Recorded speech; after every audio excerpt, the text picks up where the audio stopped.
Hun, it's asking for your password. Huh? You were logged out. I need the password. BR, What's the rest? BRANDI, the number 4, EVER? Who's Brandy? We're like the password that isn't your ex-girlfriend's name. CG United. Good like that. I should have changed it. You should have. You're right.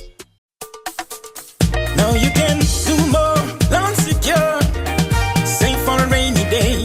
Bills clear, cause every day is payday. Dream big plans, fresh cash in your hands.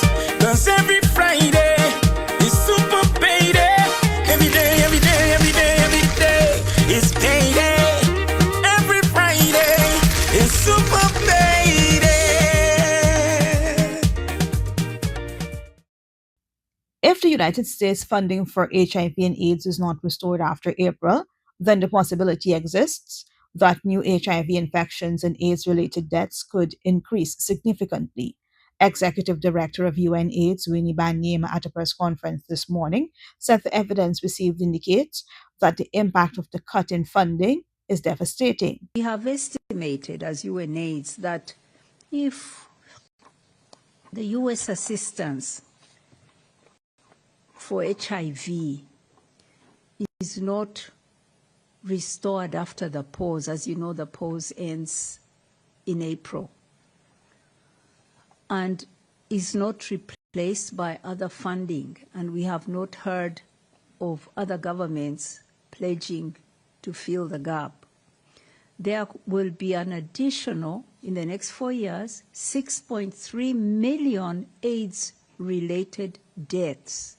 She explained that in 2023, 600,000 AIDS-related deaths were recorded globally. So you're talking of a tenfold increase. We also expect an additional 8.7 million new infections. At the last count, there were 1.3 million new infections globally, 2023. You're talking of losing the gains that we have made over the last 25 years. It is very serious. Today is World TB Day. Nearly 1/3 of all deaths among people living with HIV are from TB co-infections. According to Ms. Banyema, because of the cuts in U.S. funding, some 27 countries in Africa and Asia are dealing with staff shortages, disruptions of diagnosis, and the collapse of treatment and surveillance systems. UNAIDS Executive Director said while their projections are for 4 years, in the long term, they see the AIDS pandemic resurging globally.